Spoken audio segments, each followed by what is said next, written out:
Piye? Dadi tungkamu lakuku. Kok aku supaya nderek kowe ana ing kraton ing Majapahit. Bakal tak sowanake. Kepenak kowe rekoso aku. Joko mertu. Piye? Rumangsane ngono. Yen to kowe iki kebawa kepentok ning Majapahit. Dadi nek duweni kewajiban menawa ndastor reku ing Majapahit. Piye? Ya. Kowe ndek ngucap koyo. Nanging aku moh ora sudi. Kon teku Majapahit aku ora sudi ora butuh. Nek aku kon nyembah Sang Prabu Protunjong ing Majapahit. Joko mertu. Sepisanane tak eling iki. Ayo. Kowe sowan ing Majapahit. Engko bakal entuk ganjaran kang gedhe kepara minangka Senopati Agung ning Majapahit. Mangerti aku kupingmu rungokno. Ing kadipaten berarti kene.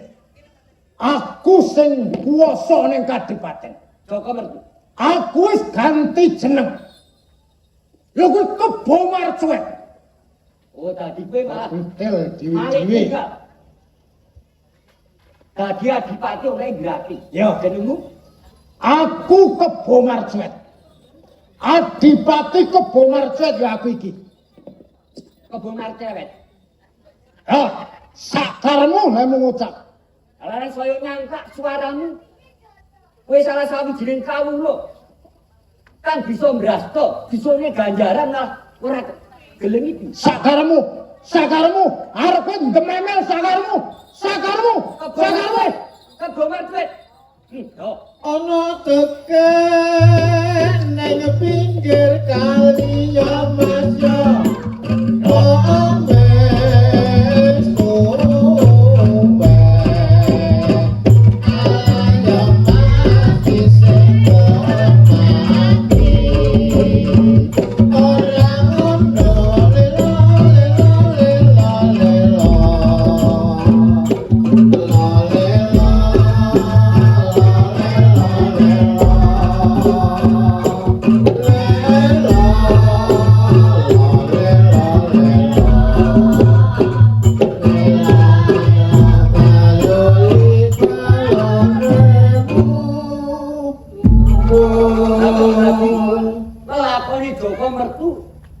Kebo Marcuet kok kaya mungkul bakal nyangka iso. Oh, aku ora pati-pati bali. Yen aku durung entuk jago. Kang bisa mbraslanani Kebo Marcuet. Yo, aku bakal lupa nang ndi. Pawongan kang bisa mbrasta Kebo Marcuet. Kembang kawan diunter-unter Mas yo.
bojo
Sari.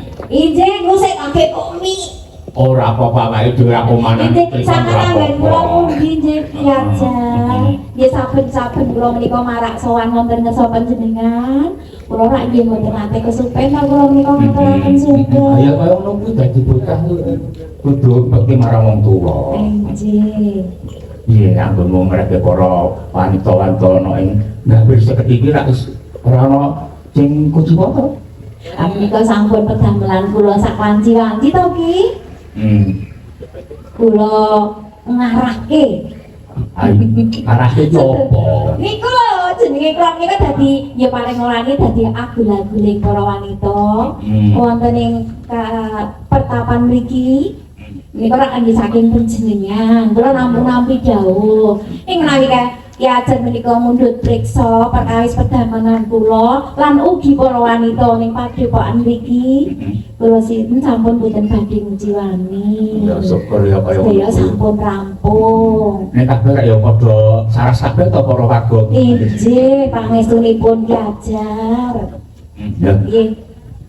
Senadyan wonten ing dusun nggih wonten padepokan nanging sedaya para wanita mliginipun menika nggih kula piyambak ngaten kula menika nggih tansah manut pituduh kaliyan dawuhipun Ki Ajar menawi kudu nek gawe jejamu ben rada sehat kanggo kesehatan menika menapa kemawon ora namung manut panjenengan kudu godhog jahe apa kudu ulek mrica ngoten Pak panjenengan kan dawuh obat Jawa kuwi ora kalah karo obat sing saiki sing kimia-kimia kuwi lho jaman now niku nggih zaman dhisik kuwi ora ana bangsa kimia ngono kuwi ora ana. Anane mung jamu-jamu ngono kuwi. Lah injih menika nek nggih jaman sakmenika. Nanging kawakipun piyambak mliginipun panjenengan menika tansah dawuh menawi uri-uri budaya biyen ki ora ana alone.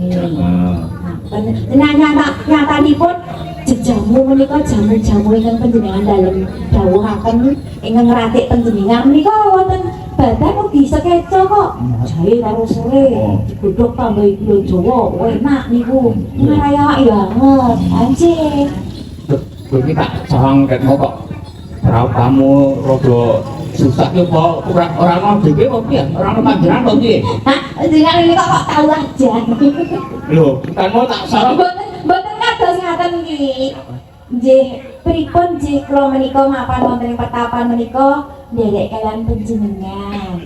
Lah menawi wonten kula menika gadah pinuwunan utawi ingkang dados angen-angen kula mboten saged menapa-menapa menawi mboten wonten ing dipetalilah panjenengan to. Jadi ya wis meneng wae ning omah arep pengen tuku bakso ya tak apet. Ayo kowe rasa semelang.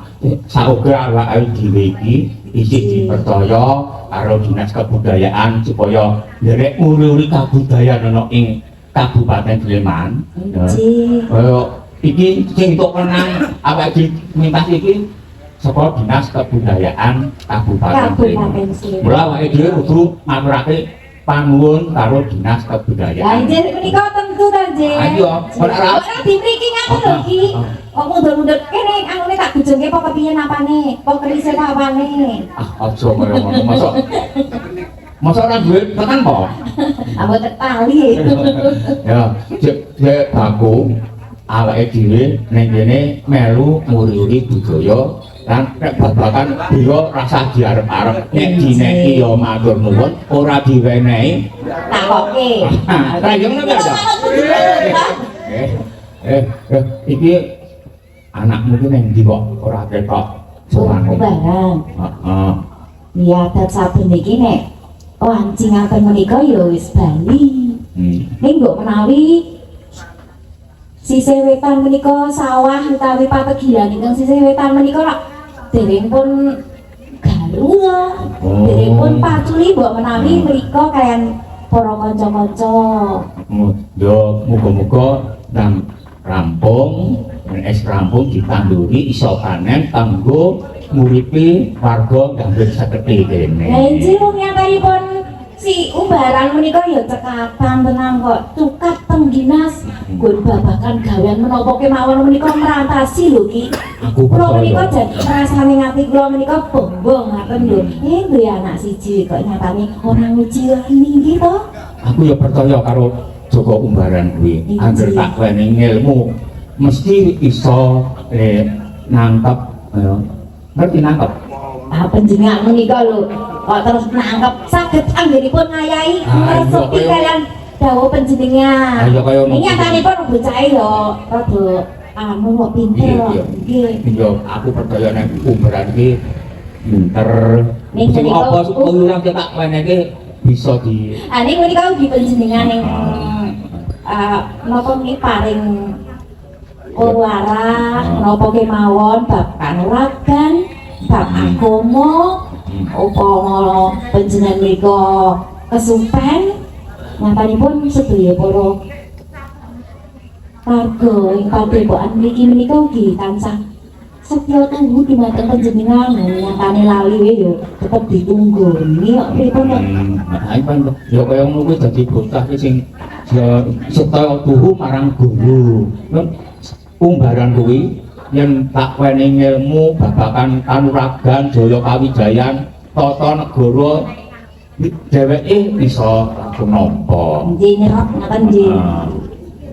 Yo diangkat yo Mas yo. Irang-irang montore kanjeng ya